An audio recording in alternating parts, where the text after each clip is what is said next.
이더리움이 돼버렸기 때문에 제3의 현물 ETF, 제4의 현물 ETF가 나올 수 있는 여건을 마련해버린 거죠. 솔라나가 가능성이 있어 보이긴 하거든요. 왜냐면 지금 거의 순위권도 5위고 이더리움이랑 따지면 딱히 다를 것도 없거든요. 뭐 좀 더 빠르고 시스템적으로 다르다 이거 말고는 다를 게 없거든요. 이더리움도 투자받았고 솔라나도 투자받았고 안 될 이유는 없어 보이거든요.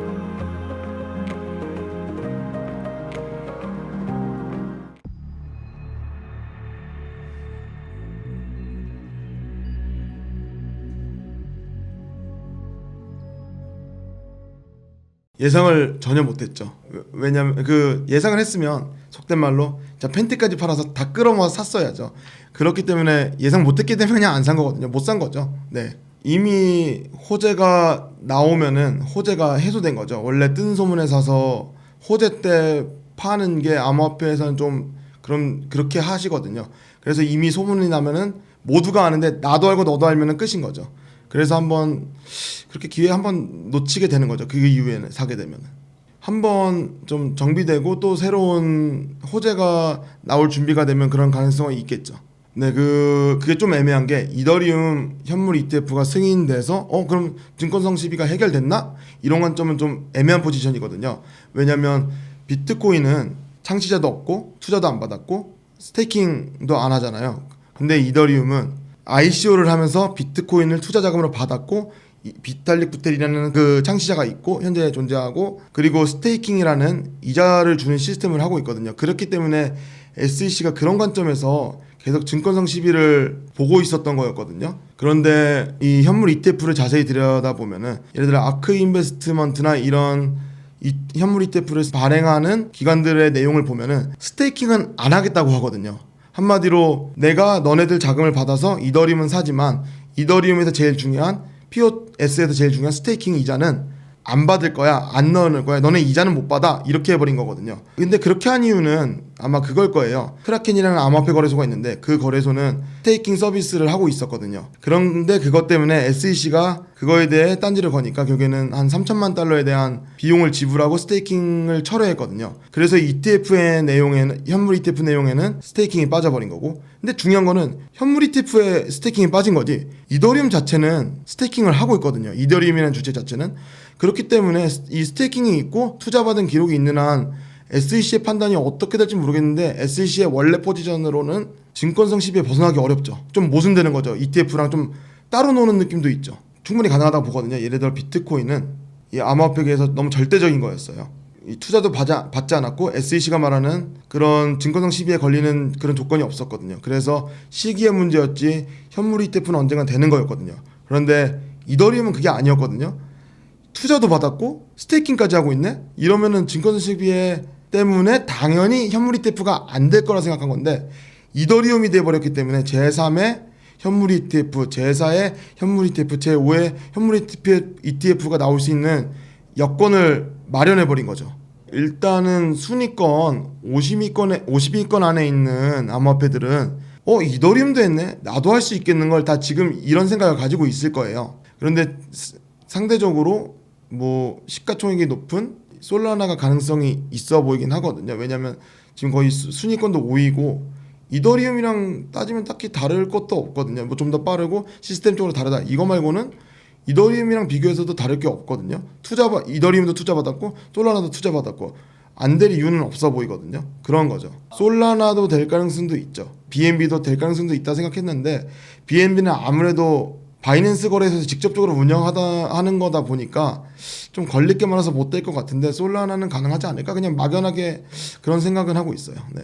그냥 50위권 안에 있으면 한 100위권, 50위권 안에 있으면 안에 있는 토큰들이나 코인들은 다 가능성이 있다고 보면 될 것 같아요. 결국에는 이 처음 들어오시는 분들은 비트코인이 아니라 이더리움으로 들어가고 또 이더리움이 아니라 더 싼 시가총액이 낮은 코인으로 들어오게 되거든요. 그런데 어차피 파이가 커지고 시가총액이 높아지면은 뭐 그렇게 의미가 없지 않나 싶어요. 예를 들어 비트코인에 100%의 인원이 투자될 거 이더리움에 30% 들어갔다 하더라도 전체적인 액수는 점점 커지기 때문에 수익적인 면으로는 어차피 문제 없는 것 같아요. 이렇게 막 어디 하나에 집중적으로 쏠린다 이거는 힘들잖아요. 예를 들어 삼성만 오른다고 LG 안 오르는 거 아니잖아요. 그런 거죠. 결국엔 이더리움 ETF 승인으로 제일 수해본 거는 일단은 ETF가 승인될 때 이더리움도 오르긴 올랐거든요. 그런데 제일 많이 승인된 거는 이더리움에서 ERC20 계열 토큰들 중에 밈코인들이 제일 많은 수혜를 받거든요. 근데 이유가 단순해요. 이더리움이 인정받았네? 근데 우리 이더리움 레이어 1에 있는 토큰들이야. 그래서 우리가 괜찮아 해서 이런 논리로 올랐거든요. 그래서 아이러니하게 제일 많이 오른 게 그 개구리 얼굴 그려져 있는 페페 토큰이거든요. 페페가 제일 많이 올랐죠. 밈코인이 있다기보다는 이미 ETF가 현물 ETF가 진행되면서 이더리움도 좀 더 올랐고 이 밈들도 한번 팍 올랐잖아요. 그렇기 때문에 어떻게 보면 저희는 한번 기회를 놓친 거거든요. 근데 한번 이렇게 합리적인 생각은 해볼 수 있겠죠. 결국엔 이더리움이 됐기 때문에 다른 애들도 될 거야. 다른 코인들도 될 건데 예를 들어 솔라나가 된다는 건 아니지만 솔라나가 ETF에 도전을 하고 ETF가 될 것 같은 승인될 것 같은 현물 ETF가 될 것 같은 뉘앙스가 풍기면은 솔라나가 오르면서 이더리움 같이 반복되겠죠. 결국엔 솔라나 계열에 있는 토큰들이 오르겠죠. 밈이 오른다기보단 솔라나 계열에 있는 토큰들이 수혜를 볼 수 있을 거거든요. 한마디로 이 현물 ETF에 도전하는 레이어 1들 딸려있는 토큰들이 수혜를 볼 가능성이 높아요. 근데 솔라나도 똑같죠. 솔라나도 레이어 1이기 때문에 솔라나가 만약에 얘 또 ETF 승인될 것 같아 이런 뉘앙스만 풍겨도 그 솔라나 위에 있는 토큰들이 수혜를 볼 수 있는 거죠. 꼭 솔라나만이 아니라도 BNB가 승인될 것 같아 이러면 BNB 계열에 있는 토큰들이 오를 거고 이런 식으로 따라하겠죠. 왜냐하면 이더리움이 보여져 버렸잖아요. 이더리움과 이더리움 계열에 있는 토큰들이 그 현상을 보여줬기 때문에 우린 그 현상을 봤고 우리 모든 플레이어들이 봤기 때문에 따라하게 되겠죠. 반복되는 거죠, 역사가. 어떻게 보면 미국에서 지금 하고 있는 이더리움 현물 ETF는 스테이킹이 없기 때문에 약간 반쪽짜리 이더리움을 구매하는 느낌이잖아요.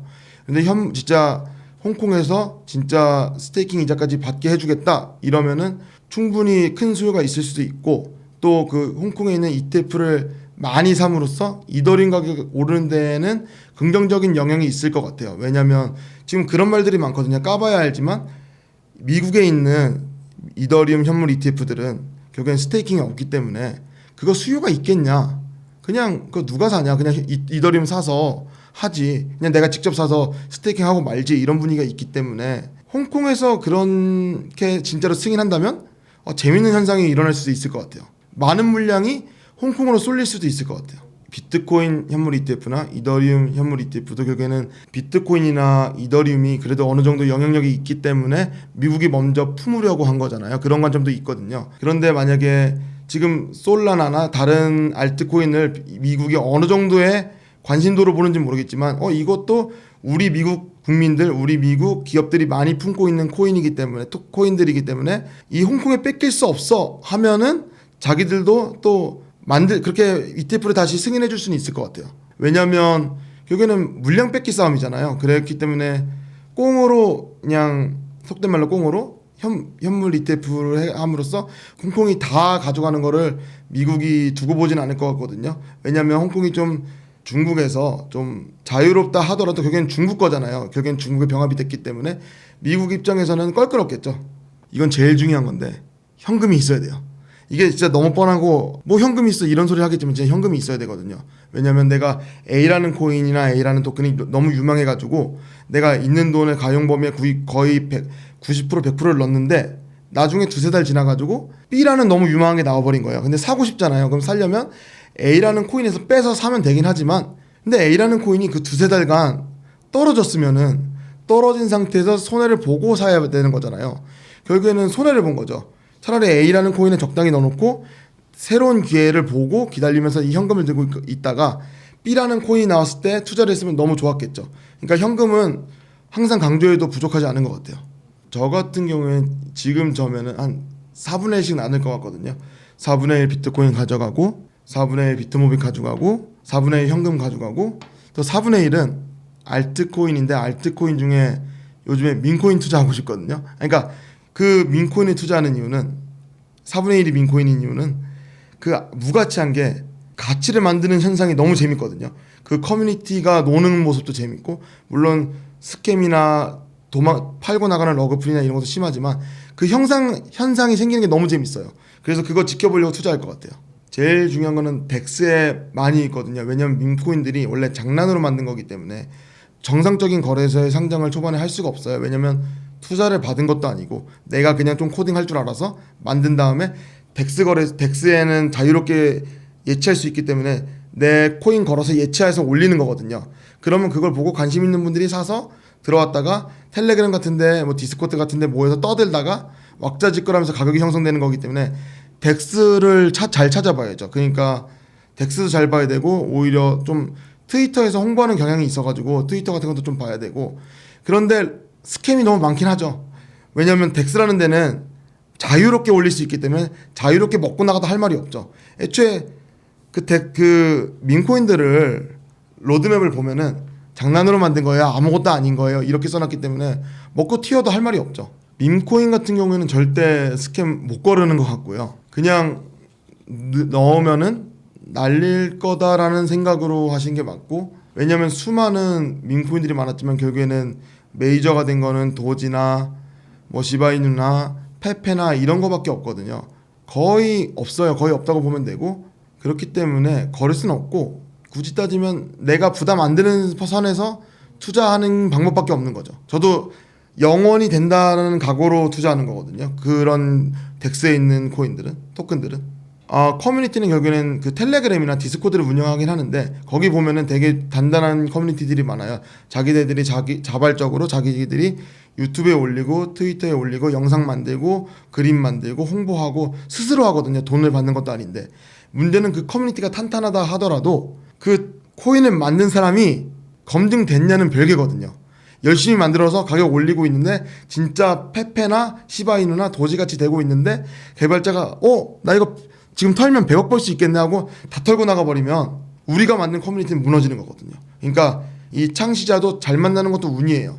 왜냐면 밈코인은 보통 창시자에 대한 전적이 없거든요. 볼 수 있는 게 따로 거의 익명이기 때문에 복불복인 거죠. 운이 없으면 죽는 게임인 거죠. 다 만들어놨더니 낼름 해버리는 할 말이 없는 거예요. 그러니까 커뮤니티도 완벽해야 되고 그 창시자도 완벽해야 돼요. 그러니까 너무 어렵죠. 그러니까 이 투자를 떠나서 암호화폐 투자, 저는 암호화폐 투자를 해왔지만 암호화폐 투자나 뭐 주식 투자나 상관없고 내 인생에 있어서 다들 포기를 안 하셨으면 좋겠거든요. 저도 17년 19년에 거의 전 재산, 저희 집안에 있는 거의 전 재산에 날려서 거의 말아먹을 뻔했지만 포기를 안 했기 때문에 기회라도 잡은 거거든요. 포기 안 한다고 기회 오는 건 아닌데 포기하면 진짜 기회는 없는 거거든요. 그래서 한번 끝까지 내가 어차피 진짜 땅 파서 관짝 들어갈 거 아니면 인생에 있어서 일이면 일, 투자면 투자 포기 안 하셨으면 좋겠어요.